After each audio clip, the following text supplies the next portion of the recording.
আসসালামু আলাইকুম। সারামণি ইউটিউব চ্যানেলে আজকে আপনাদের জন্য নিয়ে এসেছি চিকেন বিরিয়ানি।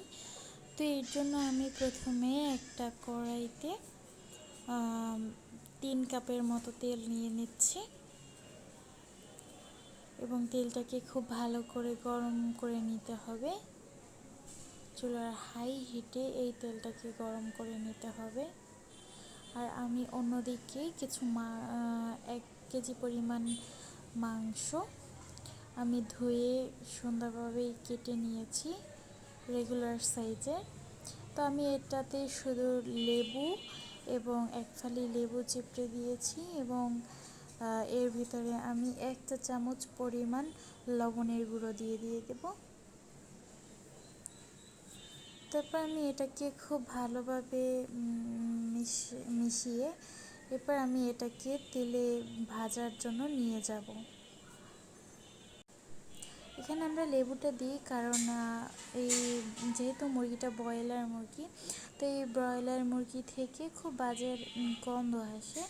এর জন্য এই কোনো ধরনের কোনো গন্ধ না আসার জন্য আমরা লেবু ব্যবহার করে থাকি। তো দেখতে পাচ্ছেন আমি এইভাবে মাংসটা দিয়ে দিচ্ছি কড়াইতে। তেলটা অনেক ভালো করে গরম হয়ে গেছে, তাই দেওয়ার সাথে সাথেই কীভাবে ফুটে উঠেছে দেখতে পাচ্ছেন। তো আমি এর ভেতরে অর্ধেক পরিমাণ মাংস দিয়ে দিচ্ছি, দিয়ে এটা খুব হাই হিটে ভাজতে হবে, যাতে অল্প জালে ভাজলে মাংসটা অনেক বেশি শক্ত শক্ত হয়ে যায়, যার জন্য বিরিয়ানি খাবারের মধ্যে এটা খেতে ভালো লাগে না। তো অনেক হাই হিটে ভাজলে উপর থেকে ঠিকই শক্ত হয়ে যায়, কিন্তু ভিতরের দিকটা নরমই থেকে যায়।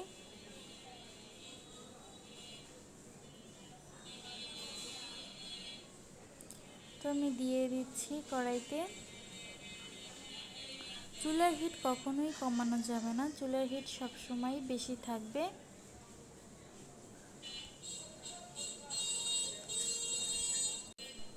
এরপর এই মাংসটাকে উল্টে পাল্টে ভালো করে দিতে হবে, যাতে মাংসের সব দিকটা সমানভাবে হয়।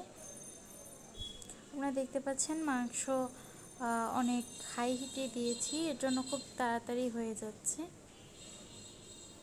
তেলটা আমি একটু বেশিই দিয়েছি, কারণ এই তেল দিয়েই আমার বিরিয়ানি রান্না হয়ে যাবে। এর জন্য মাংসটা অনেকটা লাল হয়ে এসেছে। আমি আবার নাড়িয়ে চাড়িয়ে দিচ্ছি, ওলট পালট করে দিচ্ছি, যাতে নিচের মাংসগুলো উপরে উঠে আসে, উপরের মাংসগুলো নিচে চলে যায়। আপনারা দেখতে পাচ্ছেন আমার মনে হয় এই কালারটাই সবচেয়ে ভালো কালার বিরিয়ানির জন্য। এর থেকে বেশি লাল করতে গেলে শক্ত হয়ে যাবে এবং খেতে অসুবিধা হয়ে যাবে অনেক। এর জন্য আমি এখনই তুলে ফেলছি।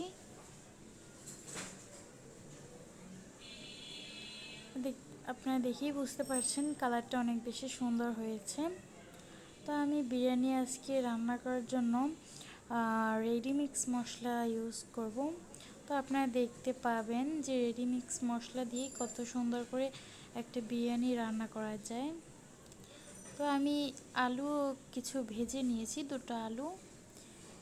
এরপর আমি এর ভিতরে মাংস ভাজার ওই তেলটা সম্পূর্ণ দিইনি, 2 কাপ তেল দিয়ে দিয়েছি।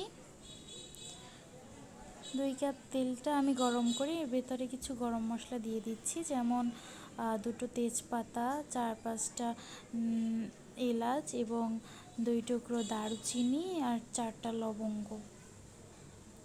আমি এখানে 1 কেজিরও কম চাল ব্যবহার করব, তাই আমরা মশলা বেশি এখানে দেব না, কারণ হচ্ছে মশলা অলরেডি বিরিয়ানি মশলার ভেতরে অনেকটা দেয়া আছে। আমি এখানে সব মশলা কেটে বেটে নিয়েছি।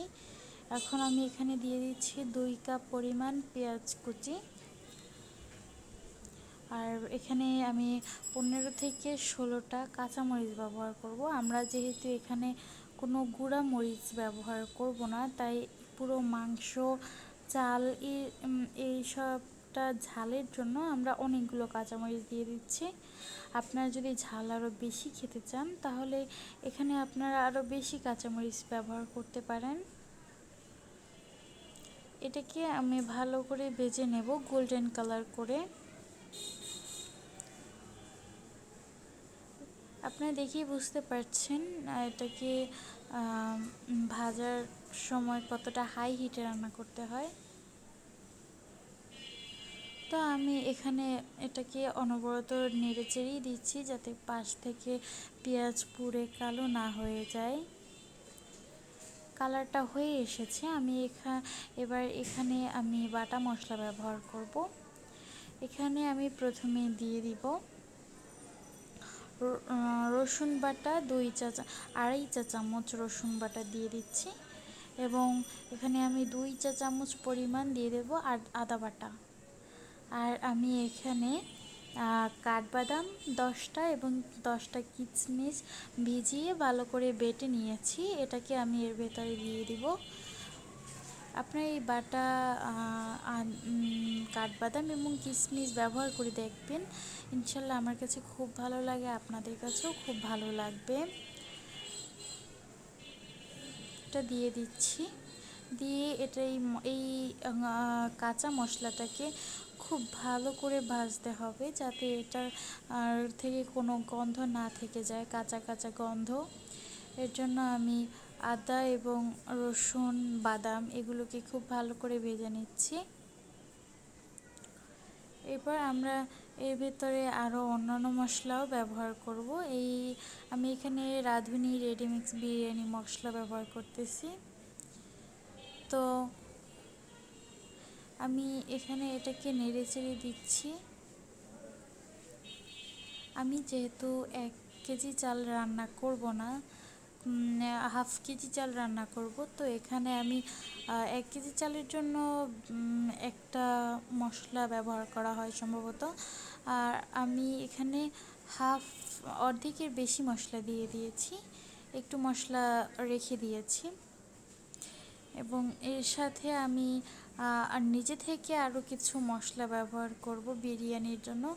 আপনারা আমার টিপস অনুসারে দিয়ে দেখবেন, ইনশাল্লাহ আমার কাছে অনেক ভালো লাগছে, আপনাদের কাছেও অনেক ভালো লাগবে। আমি এখানে জিরা গুঁড়ো দিয়ে দিয়েছি 1 চা চামচ এবং ধনিয়ার গুঁড়ো দিয়ে দিয়েছি 1 চা চামচ। এরপর আমি এটাকে ভালো করে কষিয়ে নেব। এটাকে তেলের ভিতরে খুব ভালো করে কষিয়ে নিতে হবে এবং পানি দিয়েও বারবার কষিয়ে নিতে হবে। এই মশলাটা যত বেশি ভালো করে কষানো হবে তত ভালো টেস্ট আসবে। এর ভেতরে আমি শুধু মাংসের জন্য 1 চা চামচ লবণ দিয়ে দিচ্ছি। আমি চালের লবণটা আবার পরে দেব, একসাথে দিতে গেলে হয়তো দেখা যায় পরিমাণটা এলোমেলো হয়ে যায়, হয়তো বেশি হয়ে যায় লবণের পরিমাণ, নয়তো কম হয়ে যায়। তো আমি এখানে শুধু মাংসের মশলাটাই দিয়ে দিয়েছি, এর জন্য 1 চামচ। এরপর এটাকে আমি খুব ভালো করে কষিয়ে নিয়েছি। এরপর আমি এর ভিতরে ভেজে রাখা মাংস এবং আলু দুটোই দিয়ে দিচ্ছি। এ দুটো দিয়ে মাংসটাকে এই মশলাটার সাথে ভালো করে কষিয়ে নিতে হবে। আপনারা দেখতে পাচ্ছেন আমি এখন পর্যন্ত পানি ইউজ করিনি, তো এখন পানিটাও আমরা ব্যবহার করব মাংসটা কষানো হয়ে গেলে। তো আমি আপনারা দেখতে পাচ্ছেন উপরে খুব তেলটা ভেসে উঠেছে। তো আমার মনে হয় আমার মাংসটার থেকে অনেক সুন্দর একটা ঘ্রাণ বের হয়ে গেছে এবং তেল ভেসে উঠেছে, তো আমার হয়ে গেছে। এখানে আমি 1 কাপ পানি দিয়ে দিচ্ছি। যেহেতু আমাদের মুরগিটা সিদ্ধ আগেই হয়ে গেছে, এখন শুধু একটু নরম করার জন্য আমরা এখানে 1 কাপ পরিমাণ পানি দিয়ে দিয়েছি। মশলাগুলোর সাথে এটাকে খুব ভালো করে মিশিয়ে নিতে হবে। এরপর আমি এখানে আরও কিছু ব্যবহার করব, যেমন এখানে আমি গুঁড়া দুধ দিয়ে দেব। গুঁড়া দুধ ব্যবহার করব আমি এখানে মাংসের জন্য 4 চা চামচ পরিমাণের। আমি প্যাকেট দিয়ে দিচ্ছি, মানে আন্দাজে, কিন্তু এখানে 4 চা চামচ দুধের মতো হবে। এটাকে আমি ভালো করে এখানে নেড়েচেড়ে মিশিয়ে দিব। যেহেতু আমাদের বাদাম দেয়া হয়ে গেছে, তো নিচ থেকে লেগে যাওয়ার সম্ভাবনা আছে, এর জন্য আমাদের অনবরত নেড়েচেড়ে দিতে হবে। এরপর আমি একটু টেস্টিং সল্ট ব্যবহার করব, যেহেতু বিরিয়ানি তাই আমি টেস্টিং সল্ট দিয়েছি। এছাড়া টেস্টিং সল্ট স্বাস্থ্যের জন্য বেশি উপকারী না, এর জন্য আমি বেশি ব্যবহার করি না বিরিয়ানি ছাড়া। এরপর আমি এটাকে নাড়তে থাকবো, নেড়ে চেড়ে আমি ভালো করে এবং এখানে আমরা হাই হিটই ব্যবহার করব সবসময়। আমি মাঝখান থেকে বেশি নেড়ে চেড়ে দিচ্ছি, কারণ মাঝখান থেকে লেগে যাওয়ার সম্ভাবনা বেশি থাকে। আর বিরিয়ানি মশলা থেকে যদি একবার পোড়া গন্ধ বের হয়ে যায়, তাহলে এটা থেকে বিরিয়ানি থেকে কখনোই আর সুগন্ধ বের হয় না। এর জন্য আমি অনবরত নেড়ে চেড়ে দিচ্ছি। আপনারা দেখতে পাচ্ছেন কালারটা কত সুন্দর হয়েছে। এরপর আমি এখানে তেল ভেসে উঠেছে, মানে হয়ে গেছে। এরপর আমি মাংসটাকে চামচ দিয়ে উঠিয়ে অন্য একটা কড়াইতে নিয়ে নিব। আমি তেলটা উঠাচ্ছি না, আমি শুধু মাংস, আলু, মশলা কিছু কিছু এগুলো উঠাচ্ছি।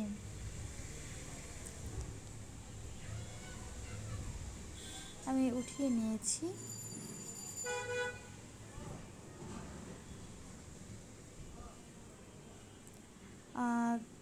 আমরা যেহেতু পুরো বিরিয়ানির তেলটাই আগে দিয়ে দিয়েছি, তো এখানে মাংসটা উঠিয়ে আমরা তেলটা রেখে দিব, যাতে তেলের ভিতরে চালটা দেয়া যায়। তো আমি এখানে 7 থেকে 8টা চা চামচ দুধ দিয়ে দিয়েছি এবং এখানে আমি 8 কাপ পানি দিয়েছি। আমি চাল দিয়েছি যেহেতু 4 কাপ, এবং পোলার চালের জন্য অবশ্যই যদি আগে ভিজিয়ে রাখেন আপনারা, তাহলে ডাবল হলেই যথেষ্ট। আর যদি আগে না ভিজিয়ে থাকেন, তাহলে 1 কাপ বাড়তি দিতে পারেন। তো আমি এখানে 2 চা চামচ পরিমাণ লবণ দিয়ে দিচ্ছি। এরপর আমি আধা ঘন্টা ভিজিয়ে রাখা চালটাকে পুরো ঝরঝরা বানিয়ে নিয়েছি ঝাঁপিতে রেখে। তারপর আমি এটা পানির ভেতরে দিয়ে দিচ্ছি। আমি এটাকে কোনোভাবে ভেজে নিচ্ছি না, আপনারা ইনশাআল্লাহ ভাজা ছাড়া একবার দেখবেন, এভাবে অনেক ভালো লাগবে আশা করি। এরপর আমি এখানে 7-8টা কাঁচামরিচ দিয়ে দিচ্ছি, আস্ত কাঁচামরিচ। এটা থেকে খুব সুন্দরই একটা ঘ্রাণ বের হবে। আপনারা দেখেই বুঝতে পারছেন আমার পোলাওয়ের জন্য অনেক বেশি দুধ ব্যবহার করছি, যাতে সাদা হয়ে যায় পোলাওটা। এবং এর ভিতরে একটু টেস্টিং সল্ট ব্যবহার করেছি।